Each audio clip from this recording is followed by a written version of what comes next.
Is your father still alive? Yes, he's alive. Good relationship with your father. Excellent. My dad's one of my best friends.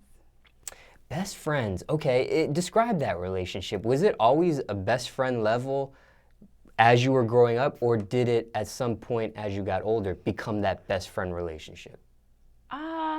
I mean, I've always felt like I could discuss things with my dad. Like when I first had my period, Really? I told him.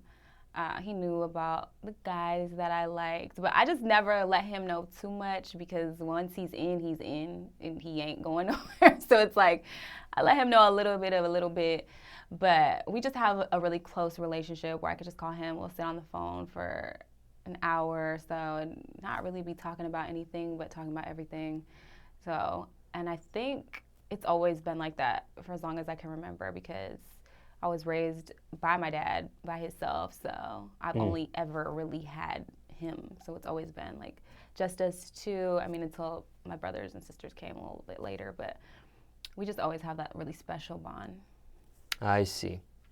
When it comes to your father, favorite Father's Day memory, if you have one? Ooh, my favorite Father's Day memory. Your best friend. You know, my dad is such a simple man. I'm trying to think, like, literally every Father's Day we go eat, go to the movies, and go home. Like, it's not really, like, much of variation. So it's like every Father's Day is the same. I can remember one. So when I was in college, I'm from the Bay Area. I went to UC Berkeley. So when I was in college, my dad caught me lying to him about money. Like told him I was like broke and I have no money. So he drove to Berkeley and stuck some money in my car just to be nice. Like, you ain't got no money, girl, so here's some money. But he saw I had like $500 like in my back seat. Why I had that money in my car, I don't know. I think I got like a refund check from school or something.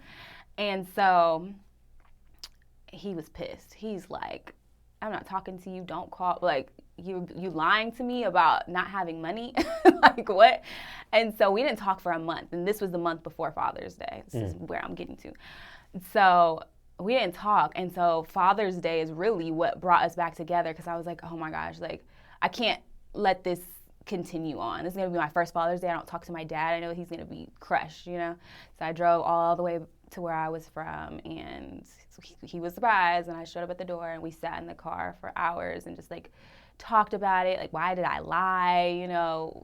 What's going on with me? And we just made up, and I felt so guilty. But it was a good Father's Day because we kind of, like, rekindled, talked about things that maybe needed to be discussed that hadn't been discussed. So it was a good Father's Day. Can you share us why you had lied back then? I don't know. I was being a greedy little brat, I think. I don't know. I think I had it. I think this is what it was. I had a job, but I didn't want to tell him I had a job because I wasn't allowed to have a job. Because he just wanted me to focus on school. Like, you're not allowed to work. I'm going to pay for everything type of thing. And I really had a job. So I couldn't tell him I had a job. So therefore, I kind of had to be broke. So I think that's what was going on. I don't know. It was stupid. Young and dumb. Would never do it again. Don't lie to your parents, man. When did you know your father was a real one? I think when I was like 5 or 6, and he used to have me go up to women at like Denny's or like grocery store or the bank, and he used to be like, go in there and tell that lady right there that she is so beautiful. He used to tell me, tell her that your dad says she is so beautiful. So I used to go up to them like, hi, my dad said you're so beautiful. And he was a real one for that. He got the ladies every time.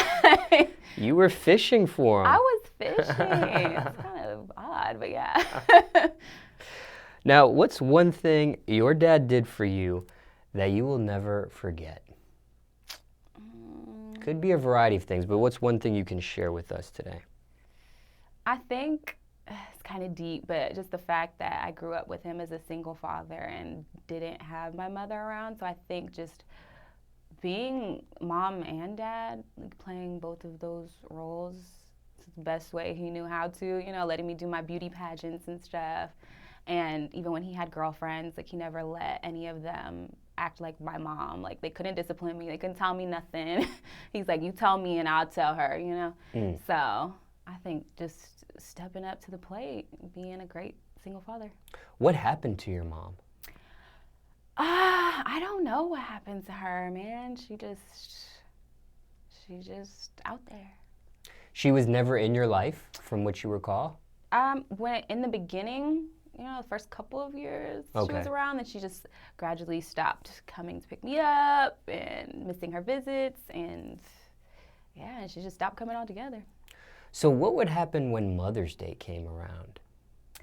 I would make something for my dad, or his girl. He's been with his wife now for I think like 18 years, so a large portion of my life. But before then, I would just like make him stuff, or you know, if it was a card or something like that. But even still, I'll wish him a happy Mother's Day. But also, of course, like do something for his wife, because she's, you know, stepped in also. But you know, we just did whatever with his woman that he was with. Do you refer to her as stepmom? No, I just call her by her name. I noticed that. Yeah. I noticed that. Yeah, I love her, but you know, like I said, my dad has always kept me and whoever he's with very kind of like separated. So it always has kind of created like this separation. So. But you do have a good relationship. Yeah, we have a good relationship though. Now, did you have a good relationship with her from the jump? No.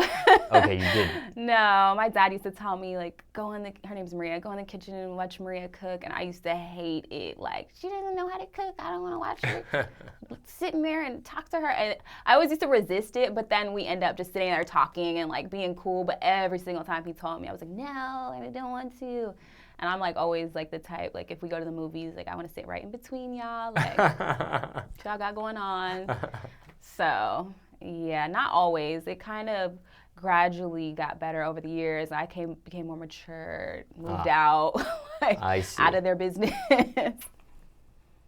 Now, did your dad ever do modeling himself, or did he ever do like entrepreneurship himself? Yeah, my dad has his own installation company. He builds houses from the ground up. He like hires independent contractors to do electric and all that stuff. So he has his own business. And modeling, not exactly, but he takes a lot of pictures like he is a model. So He was supportive of your modeling career choice? Yeah, my dad like has my up until my daughter was born, he had my pictures, like my modeling pictures as his screensavers on his phone and stuff. So he gets all excited, like, oh my gosh, so beautiful. And I was in like a Jodeci video and he went insane, like, what, Jodeci? Wow, like, you know, so he's a fan. He was supportive right away, or did he have to warm up to that? No, he's always been supportive. Whatever I want to do, he's been supportive. Like growing up, he always told me like, you're gonna be a lawyer, that's what you're gonna do. And then when I realized like, no, I'm not doing that, he just kind of let me do my own thing, and he's always been supportive. Also of the entrepreneurship stuff? Oh yeah, he, at my house, back where I'm from, my business is J Nova Collection. He painted on my wall in my room back home, J Nova Collection, big, gigantic, from like the left side of the wall all the way to the right side of the wall. Like it's painted on there, like that's support right there. So it was cute.